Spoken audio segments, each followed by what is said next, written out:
morning. This is good morning from me and Nigel on this wonderful, sunny end of March last weekend. So we're back from our break in Poland and we had a truly wonderful time. People are really very resilient and going about their business as normal. There is loads more people speaking in Russian and Ukrainian around the place, and it's all very nice and friendly.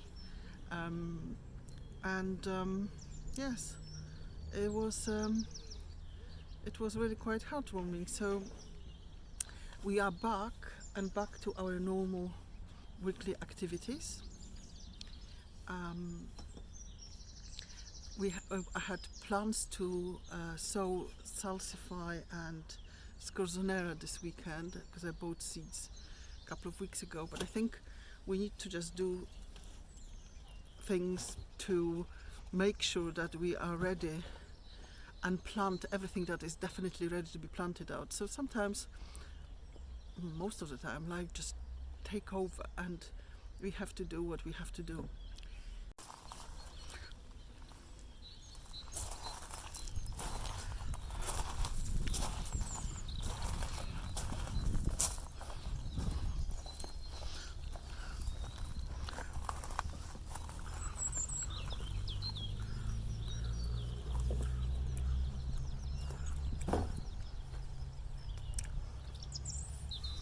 Nigel is just mulching the future corn and courgette bed with leftover hay. So just to prevent that the perennial weeds don't sprout again. That was just sort of, there was a few popping out, so we sorted that out and it's going to be covered straight away with hay. Hopefully by the time we do actually plant corn and courgettes, it will be the hay will actually look like mulch, and it will cover evenly and thinly but quite successfully the ground. These are peas and they are now well over, they're very ready to be planted out. Oh, they almost grew into the capillary mat. Let me just see which ones they are.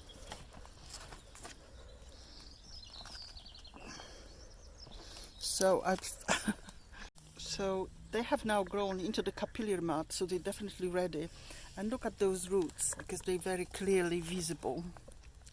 So they need to go in today. And the one on the left, I think, is Sweet Horizon, Mange 2. And the one on the right is garden pea called Early Onward. So this is the first job I'm going to be doing today.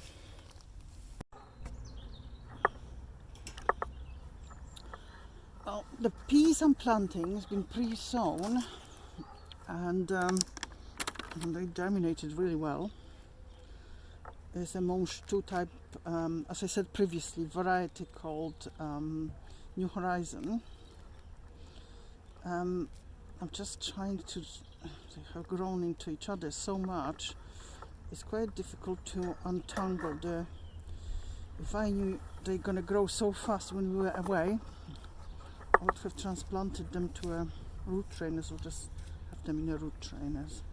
Anyway, so this is hugel bed. Underneath there is lots of wood and so on, so they should get lots of moisture from there. I'm just gonna move that a little bit. So all there is in this bed actually at the moment is few broad beans, and these been planted These are just few of the crimson flowering left to be planted. Oh, this is quite, you see, it's a bit of a hole. I have a feeling I'm worried I might disturb any mice. I'm going to put the whole lot here. They have lots of space here to spread out. I just think if I damage the roots too much, they probably won't like that very much. So I'm going to go on the other side and plant the rest of them.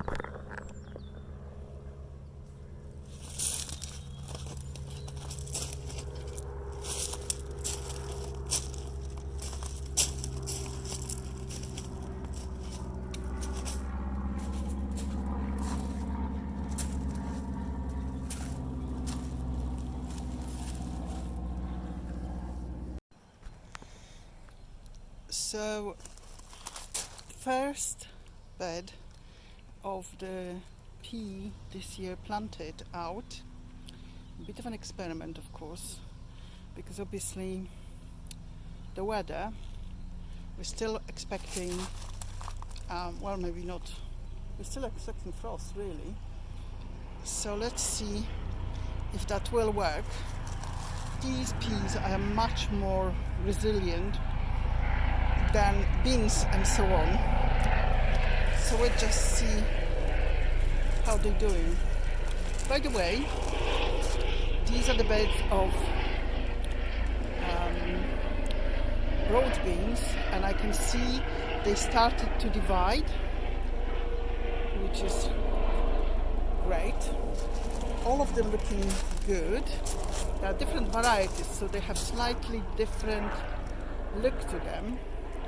But overall, I'm very pleased. Nigel is planting the second earlies Charlotte here.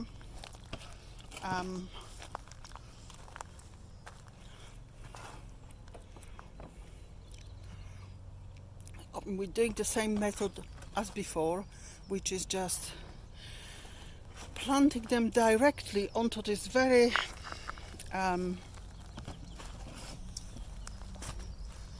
sort of hard soil.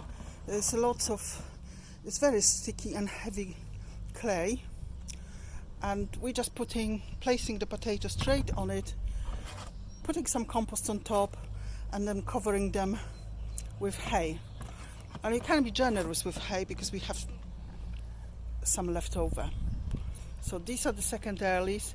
I don't think that the main crop doesn't really need to be cheated, but we do this successively, so the main crop doesn't have to go in till next week or maybe week after. So as we're doing that, we're uncovering some more ground. I think what needs to really happen here, we need to sort out the stinging nettles and cover them with hay as well at some point. Not everything on the same weekend. Just to show you, the plum tree is almost now, you can see the flowers are almost gone and the leaves are emerging. So if we don't have any frosts, we might have few berries.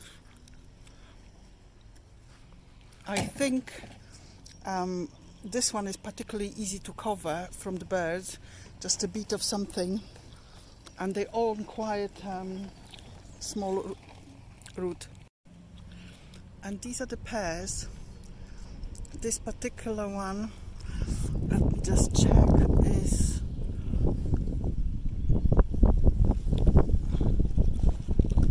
is called Concord Quince, but it's a pear tree, and starting to have flowers and leaves. And this one is more advanced, and look at those buds. This one, let me just check.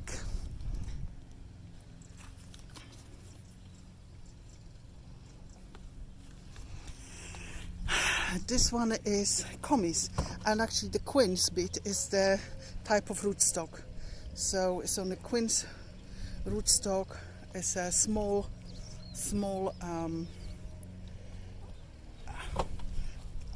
tree. It's not going to be very tall at all. And this is the first time we're having any buds on these. These are now 3-year-old pear trees. I've tried to tackle this lavender hedge. I did cut quite a lot of it. I might have another go at cutting out the old bits. I know that should have been done much earlier. We wouldn't have that problem now. The other thing I did, I tidied up this central flower bed, and the hyssop, which obviously still, like you can see here, still had loads of last year's sort of flowers, but now that looks much more tidied up, and hopefully things will have space to come out. There's lots of dahlias here, that's why the empty spaces, and there are quite a few salvias planted which will go back in, so you can see massive congestion in one place but quite sparse bit in the other. But there are obviously things coming out, the perennial plants coming out. The dahlias hopefully will come back. They did come back last year, and you know, this is very overcrowded. I laugh because this, you know, makes me laugh how much foliage there can be. This is allium and tulips. Let's see how that goes. And I've planted 2 lots of peas yesterday. I'm not quite sure if I gave you an update on these peas in this bed. Well, it's controversial, but I won't mention the elephant in the room. Let's see if anybody spots it. What else, however, I'll be doing just now, there is these very badly damaged broccoli. They started to sprout. Well, here's Watson lying down on the on the fabric next to the planted potatoes. He's on a watch. He's on a watch. So also we'll be harvesting some of these beauties. They just came to, you know, I did cut some tops just before we left, and there is loads of them, so we need to really harvest some before they kind of start unravel. So that's definitely the job for today. So Nigel is harvesting purple sprouting broccoli.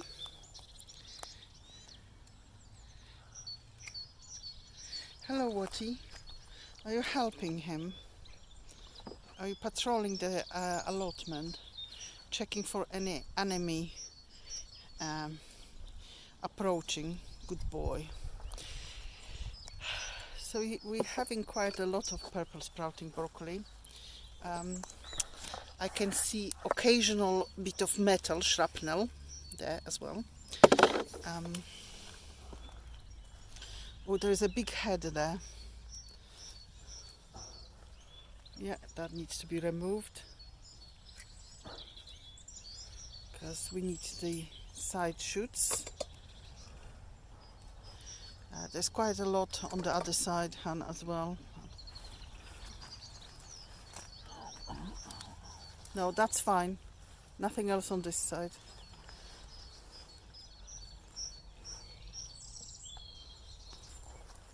Last but not least is tackling of the bed of disgrace. It's actually, I don't think it's as bad as it looks.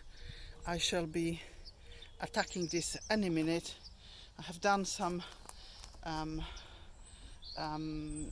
already, and I just have to do it sort of systematically from one end to the other.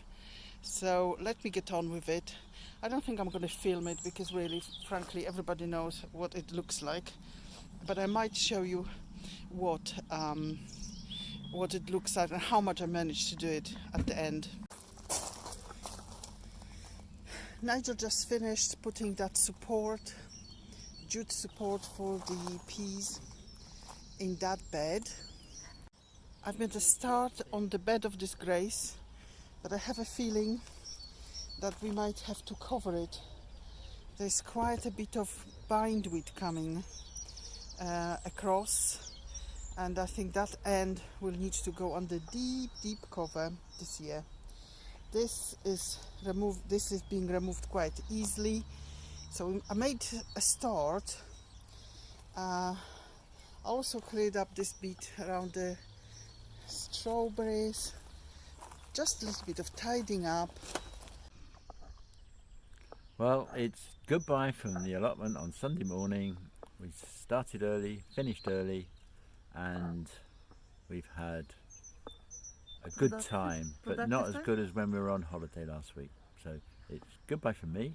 And it's goodbye from me.